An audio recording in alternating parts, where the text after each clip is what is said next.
There's always a movie or franchise that critics/people don't seem to enjoy as much as you do, claiming it sucks. To me, that's the Pirates of the Caribbean Trilogy.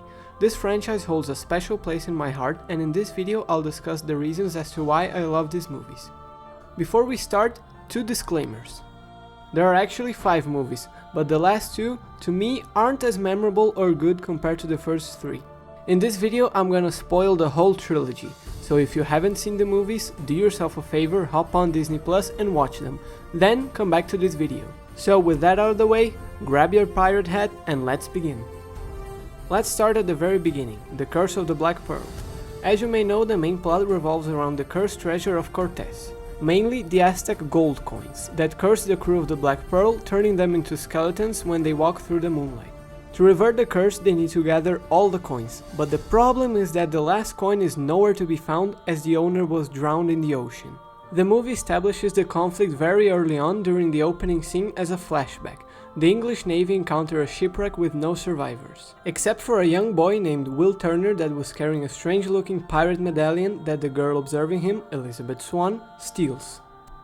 The audience may start to suspect the importance of that medallion, as we see a pirate ship with black sails sailing through the mist near the shipwreck. And soon we notice a connection between the shipwreck, the pirate ship, and the medallion. I love how the movie introduces Captain Jack Sparrow. We see this back shot of him arriving in Port Royal looking mighty and powerful on top of his ship, only to realize that he's on a little boat that is slowly sinking. The whole scene captures his character perfectly, a pirate that thinks too much of himself but has a miserable life, and in the end always has an escape plan that works out, symbolized by how he gets off his sinking boat, casually landing on the pier as the boat sinks completely and acts like nothing happened. Since we're talking about the good captain, Johnny Depp's performance is fantastic. While playing the character, he does subtle movements and facial expressions that enhance Jack's personality.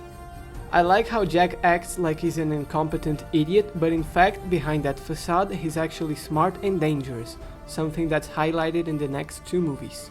Speaking of characters, my favorite character of the whole franchise is one that was initially introduced as a villain, Captain Barbossa, played wonderfully by Jeffrey Rush. In some movies nowadays, it seems like the villains aren't evil enough and just misunderstood, making them weak and forgettable. What I like about the Pirates trilogy is that the main villain is sympathetic without diminishing the fact that they are downright evil at times. Every scene with Barbossa has tension surrounding it, because you don't know what he'll do next, but sometimes you feel bad for him, as the curse disables him from living like a normal person. In his words, "I feel nothing." I like the scene after Elizabeth's been kidnapped where Barbossa is explaining the medallion's story to her during the dinner in the Black Pearl. After she decides to escape the captain's quarters, the crew begins to scare her as they've become skeletons and they start throwing her around the ship. In the end of the scene, Barbossa joins the prank and we soon find out that that was his idea all along, to spook her, as Elizabeth was being smug towards him and the crew.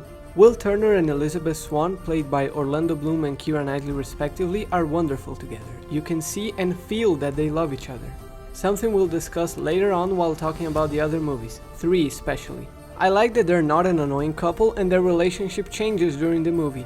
In the beginning they're awkward around each other and can't be together due to Elizabeth's arranged wedding. But as their paths become closer and closer throughout the movie, they realize that they are meant for one another.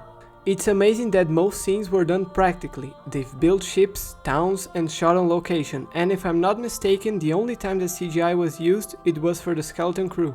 The ship battles, even though they are small in scale compared to the 3rd movie, they were real and very well done. I like the ending a lot. Jack ends up getting the Black Pearl back after ending the curse and killing Barbossa, and then sailing towards his next adventure. My only critique of the movie is that the plot is quite simple and lacks depth, but overall it's a great first movie with good pacing and fantastic characters. But to me, the story is better executed and more complex in the next 2 movies. So, let's discuss the next one, shall we?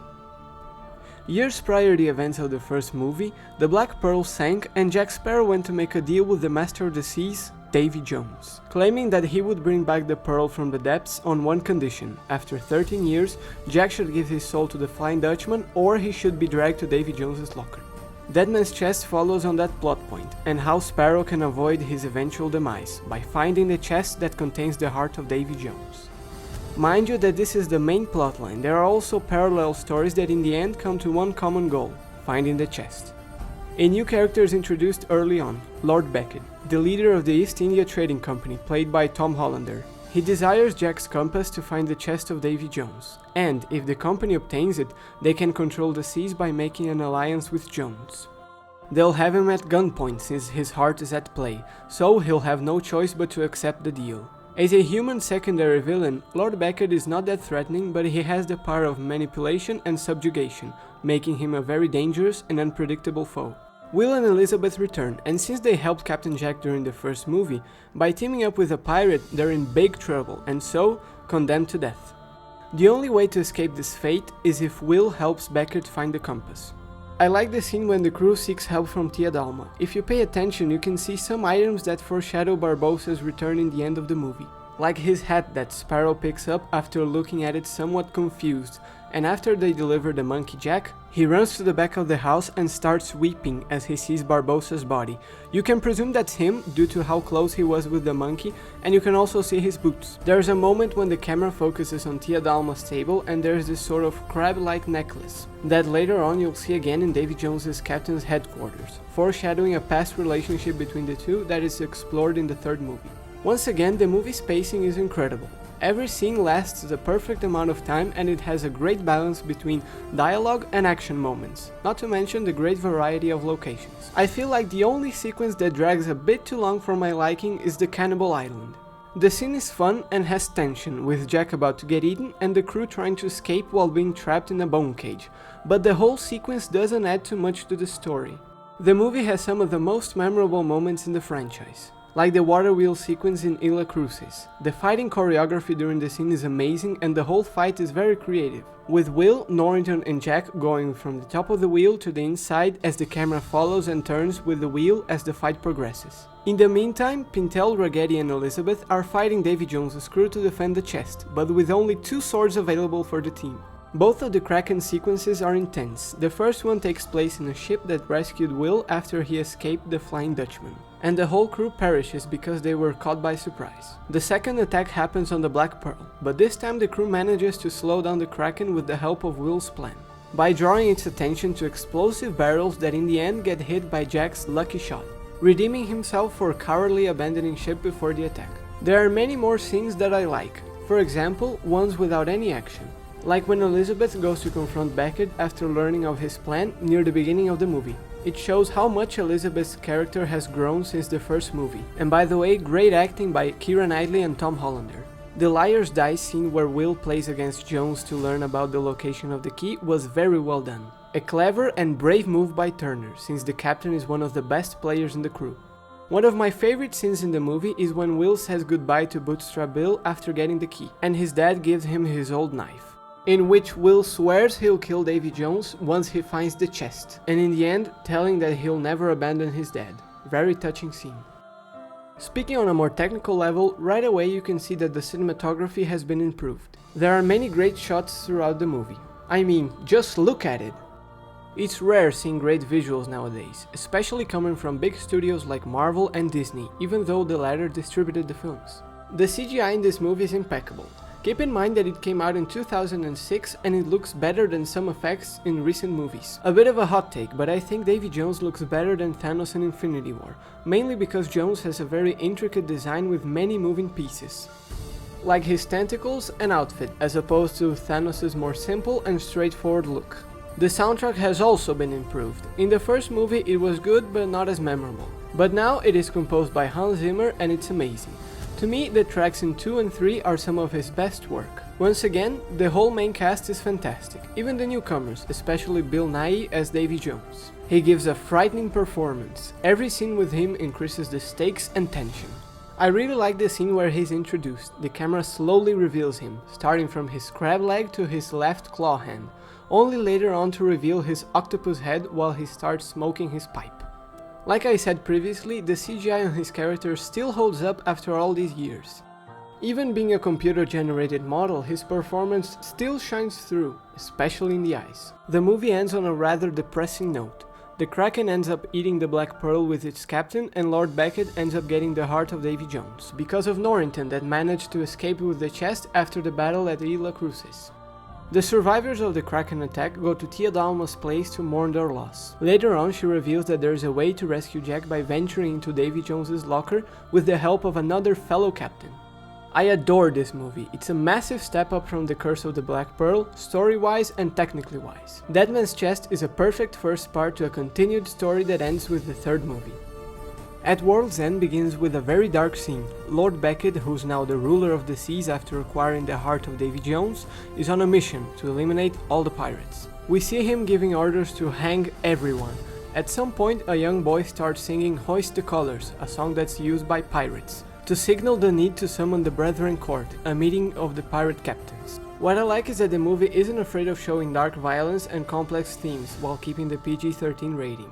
We then cut to Singapore, where the crew that survived the Kraken ambush in the previous movie are slowly gathering the pirate captains to attend the meeting. With the help of Barbossa's abilities of persuasion, the crew manages to get the rotating map that will lead them to Davy Jones' locker, where Jack Sparrow is being kept. I would like to mention that there is this misunderstanding and mistrust throughout the movie between Will and Elizabeth, since she was somewhat responsible for Jack's death. I like that during the first act we can feel the sense of mourning and sadness with the whole crew because of Beckett's mission and the death of Captain Jack. I find it hilarious when we get to see what Jack is up to in the locker. He's slowly losing his mind and starts seeing multiple versions of himself representing each of his personalities. He's also furious since the Pearl is stranded and with no way out. When the crew manage to get to the locker after committing suicide by launching their ship through the magical waterfall, Tia Dalma is able to control the Black Pearl by summoning a horde of crabs, and then they manage to rescue Jack. One of my favorite moments of the film is when the crew need to escape the locker as soon as possible, and after looking the rotating map, Jack concludes, up is down. And so they all start to run from one side to the other on the deck of the ship, successfully turning the Pearl upside down and managing to escape Davy Jones's locker. It's cool to see that Sparrow and Barbossa still have this constant rivalry between themselves to see who is the better captain, an obvious theme after the first movie. But they also share a very cool scene together, the moment they find the Kraken's body and proceed to talk about the world and the situation surrounding the fate of the pirates. One thing that's constant throughout the movie is this sense of mistrust and consequently making deals with the enemy. For example, Will ends up teaming up for a short while with Davy Jones and Beckett in an effort to save his father from the Dutchman, since Turner promised that he'll help him.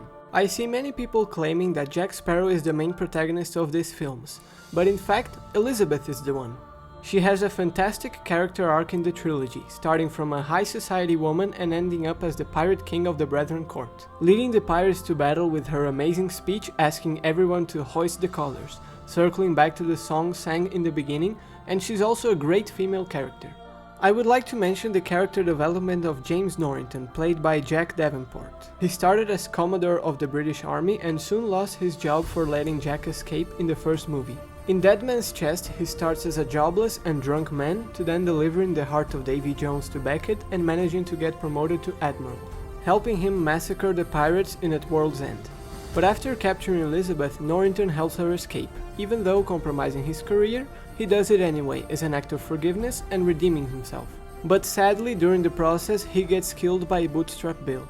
A character that doesn't get enough credit is Joshua Gibbs, played by Kevin McNally. He's Jack's right-hand man and the most loyal of the whole crew. You might even consider him as Sparrow's best friend. Gibbs also cares for Will and especially Elizabeth, since they knew each other ever since she was a little girl while he worked for the English Navy. In my opinion, At World's End has the best soundtrack out of the whole trilogy. That Hoist the Colors motif that plays in many moments of the film is excellent, and not to mention, my favorite track, One Day, that captures Will and Elizabeth's relationship, is beautiful.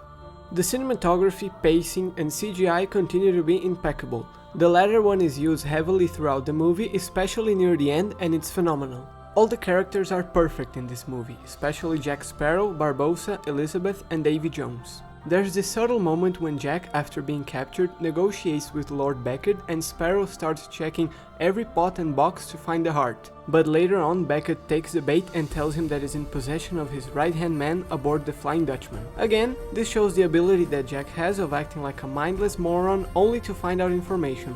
Also, the whole conversation they have is excellent. What I like is that we got to spend more time with Barbossa now being a good guy after being resurrected by Tia Dalma. He's a great leader and he's the one that controls the Pearl during the final battle. Not to mention that he's one of the best swordsmen, fighting multiple enemies at once and at the same time steering the ship. You can see that he also loves being a pirate. This is shown by his iconic laugh and excitement during battle. The third act is amazing, the Black Pearl and the Flying Dutchman charging into battle with a massive maelstrom in the middle, summoned by Tia Dalma after being revealed as Calypso and set free. To me, this is one of the best battles to be put on screen. The whole battlefield is now iconic, it's intense and has many character moments. It's not just a pointless fight with no consequences. This battle is massive and has a great flow to it. It's awesome that throughout the fight the Pearl and the Dutchman are slowly sinking as they are being pulled by the maelstrom. It increases the stakes in an original way. I really like the duel between Jack Sparrow and Davy Jones on top of the Flying Dutchman's mast as Jones is trying to get the chest out of Jack's hands. In the meantime, it's cool that Will and Elizabeth decide to marry during the fight, since there's a chance that they'll die right then and there, so it's best to die together. Davy Jones is ruthless during the battle, killing Beckett's right-hand man and killing everyone in his path to secure the chest. In the process, he kills Will in front of Elizabeth, and in the end, Jack has a hard choice to make. Stabbing Jones's heart himself or making Will stab it. He chooses the latter because it grants Turner's survival, but it has a price. It bounds him as captain of the Flying Dutchman. What I like is that this choice shows to the audience that Jack is in fact a good person and cares for his friends, even though sometimes it might feel like the contrary. The movie ends with the death of Lord Beckett, enabling the surviving pirates to live free and away from the East India Trading Company's tyranny. I like the shot of the Black Pearl and the Flying Dutchman sailing next to each other as the Endeavour sinks. Turner, now being the captain of the Flying Dutchman, can only spend 1 day at land and 10 years at sea. So the scene that follows is a sad goodbye between Will and Elizabeth on a beautiful beach with the sunset in the background, one of my favorite moments of the film. Jack's story ends the same way it started in the first movie, alone on a tiny boat and Barbossa being the captain of the Black Pearl. But Sparrow managed to get something very valuable, the rotating map that indicates a possible fortune for him in the future. I love this movie, it's my favorite in the trilogy, everything from the story, the characters, the soundtrack is amazing. One thing that not many people might know is that all the Pirates of the Caribbean movies have a post-credit scene. The ones in The Curse of the Black Pearl and Dead Man's Chest are a short and fun scene. But in At World's End there is this scene taking place 10 years later as Will Turner returns home to meet his son Henry. It's hard for a franchise to continue the quality established in the first movie, but the Pirates of the Caribbean trilogy delivers on every front, and in fact it keeps getting better and better after each film. A thing that I like is that during each movie the characters are consistent and make logical decisions based on their previous experience, something lacking in the fifth movie. There's also a great balance between humor and serious moments. In conclusion, I adore these movies. It's a bummer that not many people seem to love them as much as I do, but in the end, all that matters is your opinion alone. I know that I spoiled the whole trilogy, but even then, I suggest watching these movies. They're awesome.